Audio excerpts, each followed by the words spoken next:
Welcome to Tux TV. I'm your host, Jimmy Tux. I got a little notification just a minute ago, and then I had to go clean the gutters, and now I'm going to do a little reaction video to my friend BS. He just dropped this video, and I got to about the point where he did a filthy Sanchez on Jim Bob, and I thought, oh well, that'll be fun. Let's do it. Let's hurry. I got to go to work.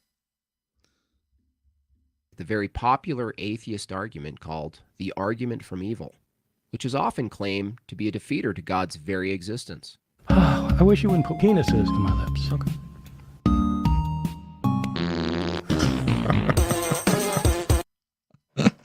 I wish you would put penises on my lips, BS.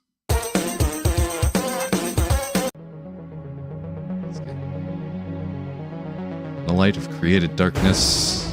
Oh, look at that. Ooh. Welcome to Arguments Against Atheism. I'm Jim Bob. I'm here to give you the goods. So what is the argument from evil? I don't want to straw man it, so... So he created me to do it for... That's funny. BS is putting a virus on the atheist. That's for him. I'm kind of like the Satan of the Jim Bob universe. I was designed to be totally imposing and all that stuff, but created ultimately doomed to fail, so he can magnify his... Yeah. That's what... Should I? Oh, this is funny. Glory or whatever. The argument from evil goes as follows. Premise 1, God is omniscient, omnibenevolent, and omnipotent. God is all those things. Those three omnis. Premise 2, an all-knowing, all-loving, and all-powerful God. Oh. So he's 3 plus 3 more. So he's 6 things. He's all and he's omni. He's 3 of alls and 3 of omnis. That makes sense. Wouldn't permit suffering in the world. Premise 3, there is suffering in the world. Conclusion, God knows. So he's 6 things, 3 of one omni and 3 of all, and wouldn't permit suffering, but there's suffering in the world. Syllogism debunked. Knows suffering will occur. So he either can't stop suffering, so he's not omnipotent, or he refuses to, so he's not omnibenevolent. Alrighty. Did you see any obvious problems? Yeah. There is no God. It's kind of an obvious one. Nope. No problems from your token atheist over here. I haven't seen such strong and, intellectually honest argumentation since Darth Dawkins, man.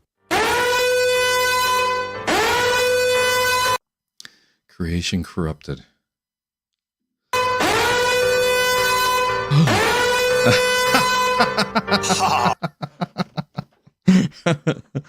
That's brilliant.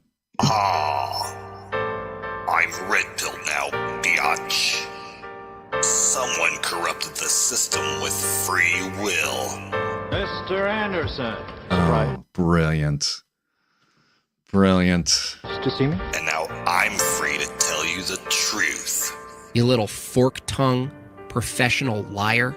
You Wow. This is brilliant. muck-raking pig snake. No, you weren't harsh. No, you were sneaky. You were a sneaky, slithering pig snake in the grass. You filthy pig snake. Oh, wow. I love when movies are shot in that green color.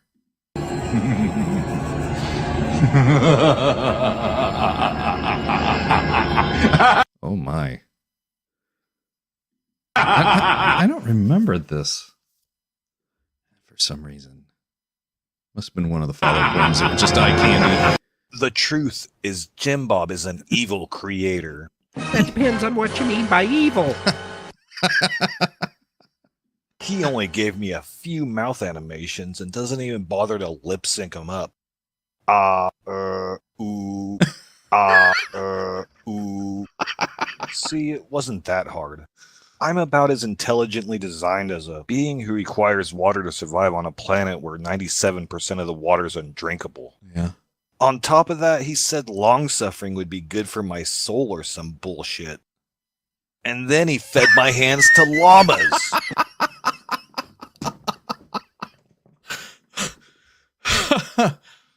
What happened to his hands? What's that? His hands. Why are they missing? Well, I kind of cooked them up and ate them.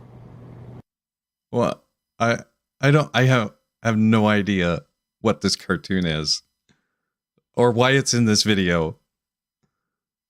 But it ties into BS getting his hands eaten. Carl! But he lied. It didn't have anything to do with long-suffering. That asshole just did it to win a fucking bet with his friend Owen at the Bear Scout Jamboree, who said I wouldn't be able to play guitar if he took my hands This is the kind of BS we expect from BS. away from me. I may be just a sport. I'm still knocking on your door. With all How can a guy with no fingers play a guitar? my nuts. With all my nuts. That answers that question. That answers that question. But the worst thing Jim Bob has done, well, maybe not the worst, is that he promised to destroy the problem of evil, then bait and switched you, dear viewers, with a weak-ass version of the problem of suffering. Then pretended to not know that the problem of evil is an internal critique, specifically against an omnipotent and omnibenevolent God. All with the hopes of shifting the burden of proof to the atheist to make them try to defend some objective morality claim. So I think it's best that I bring up a clip from a creator who really understands the problem of evil and can summarize it nicely for you guys. Boy. If you are in charge,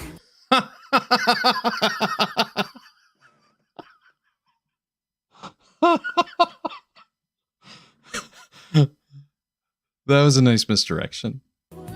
of setting up a system, the Matrix, Oh, it's Alanis Morissette, isn't it? I bet Alanis. what system would you set up if the only caveat is you didn't know how you would be plugged back in? Huh. Interesting. Would you set up a world where we treated gay people the way we treated them, not knowing Everything blows up in your face. if you're going to come back gay or not? Blacks, women, Interesting. the physically disabled, the mentally challenged. Hey, dude, if you had access to setting up the world in a Matrix style the way you wanted it, why would you even have the things that you don't prefer in it? Therefore, Omni, and all has what they want in it.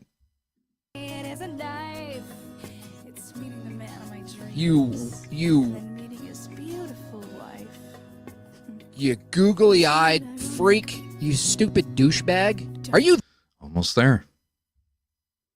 that dumb? This is what's so ironic. It's actually the atheist who makes this stupid argument they call the argument of evil. Alrighty. Yeah. Did you see any obvious problems? Yeah, that ties it nicely. That ties it up nicely. There's the problem. I did. Welcome to Arguments Against Atheism. I'm Jim Bob. I'm here to give you the goods. There is no problem of evil from the atheist perspective. There is no problem of evil from the atheist perspective. That's all, folks. Thanks, Jim Bob. I couldn't have put it better myself. This isn't an argument against atheism because this isn't That is brilliant. That's a work of art right there. our problem. It's yours. But now that Jim Bob has thoroughly debunked himself, let's take another look at his syllogism and see if we can't rework that thing into a steel man. I like premise number 1. It does an adequate job of defining the type of God that the problem of evil critiques, so we'll keep it. But it's here at Premise 2 where Bill Bob Baggins really leaves the Shire. He attempts to take us on a side quest for the moral argument of God for the rest of the video, rather than focus on the problem at hand. And unlike the first premise, there's a suspicious lack of any effort to define terms in this one. So we're gonna fix that right now. Premise 2. Evil, which is defined as that which is contrary to God's omnibenevolent nature and will, exists. Yeah. So now we can go ahead and scrap premise number 3 as well, because it doesn't have anything to do with the definition we laid out in premise number 2. Then we'll swap in this little doozy and see what it does to our conclusion. Premise 3.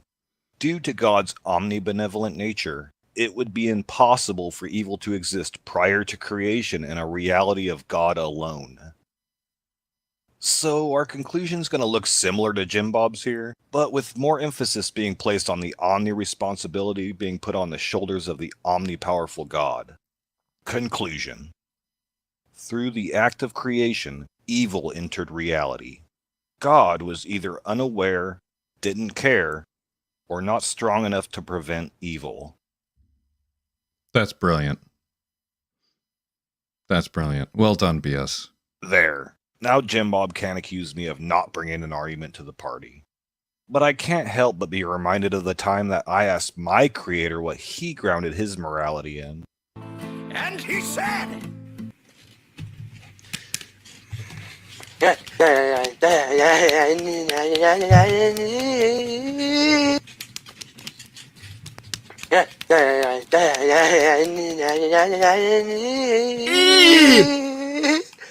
I feel like if you play that sound effect, it's really Jim Bob's. I don't know. I don't know. Which were exactly my thoughts as I watched parts of this video. So let's finish it out and have a good laugh, shall we? Premise 2 states an all-knowing, all-loving, and all-good God wouldn't permit suffering in the world. Well, why not? What's the contradiction? It seems this very low-level argument from personal incredulity has no basis. From a Christian view, long-suffering is actually a virtue. It is through suffering and sacrifice that we participate in the good. The overcoming of suffering is thematic in the Christian view and praxis. That depends on what you mean by overcoming. Holy crap. I wonder if Rimjob even knows he shit the bed there. He really should have got permission from his Earth daddies before attempting to dabble in Christian apologetics. If by overcoming suffering he means getting it to stop, then he's conceding his point and admitting that suffering is inherently evil. But if by overcoming he means enduring despite suffering, then he's kind of admitting that his God is a torturous maniac who just wants you to sit there and take it.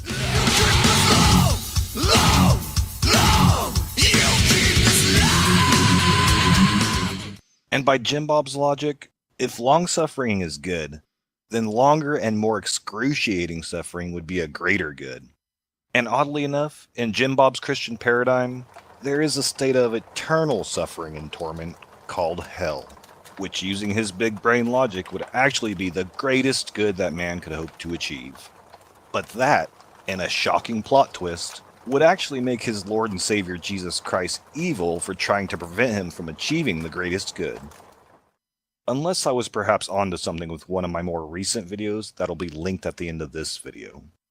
Worst case scenario is that God considers himself and his homies to be cursed and is trying to get you to avoid that fate. Is having an infected tooth evil? Is a hurricane evil? What about a lion eating a baby zebra? Is that evil? These are all examples of things at most we find unpleasant. If I went to a restaurant and found the chicken special to be unpleasant, would it make sense to leave a review that stated, "Don't get the chicken"? It was immoral. Chicken Bob. No, that's silly. Preferences are preferences, not ethical stances. Alrighty, did you see any obvious problems? I did. Yet, ironically enough, Jim Bob, you determine what good and evil is according to the subjective preferences of your God according to his nature. Licorice.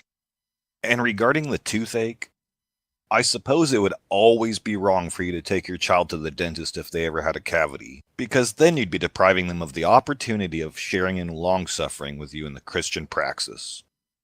But join us in the real world for a second, won't you, Jim Bob? And answer this question for me. You need a root canal and only have 2 dentists to choose from who will do the work. The only difference between them is one uses anesthetics and the other does not. Which dentist is the good choice, and why?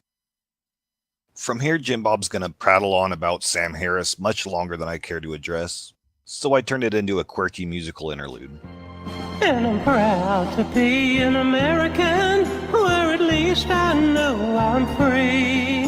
And I won't forget the man who died, who gave that right to me. And I'll gladly stand up next to you. You know, in Satan's Guide, one of the things that I found intriguing in the comments section is this little light of mine jingle.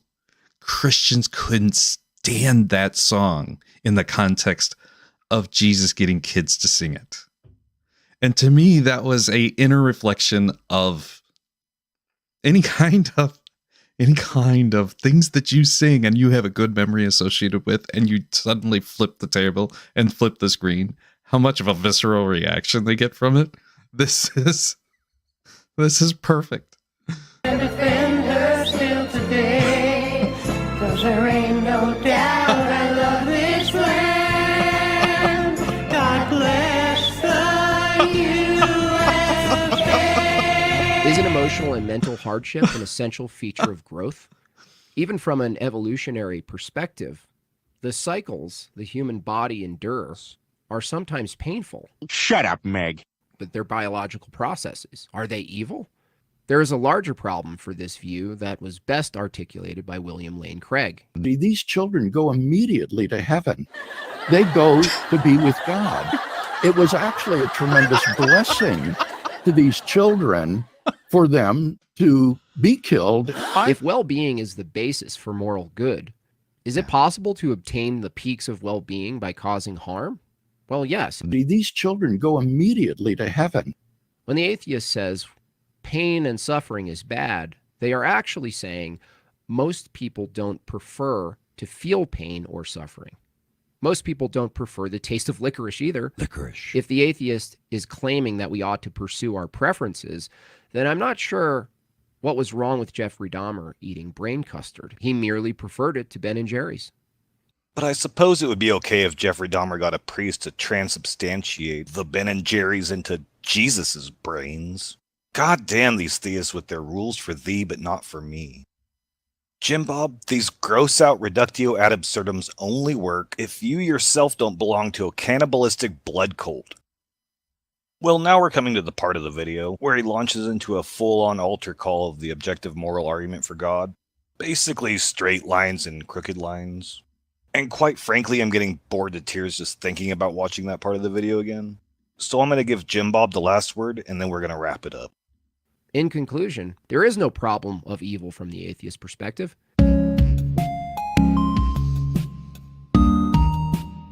Nice. Well done, Why BS. bad thing happen? Why bad thing happen? All right, excellent job as always, BS. Let's do a moment of Zen, and hopefully I can do this because I'm doing it off of Insta.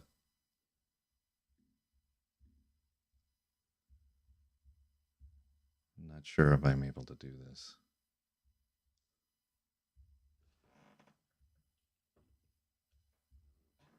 I don't know how to full screen. Well, we'll do it this way. It's muted again. Why is it muted? Moment of Zen's not working.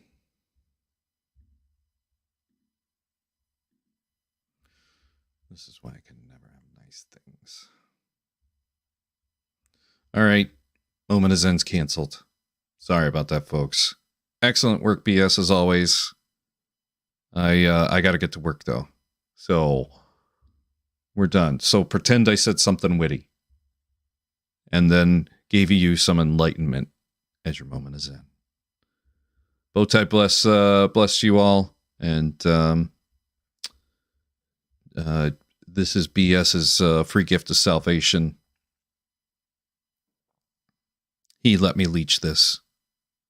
So that'll be our moment of Zen. Beware of your free gift of salvation. Cheers to you all. Bowtie bless.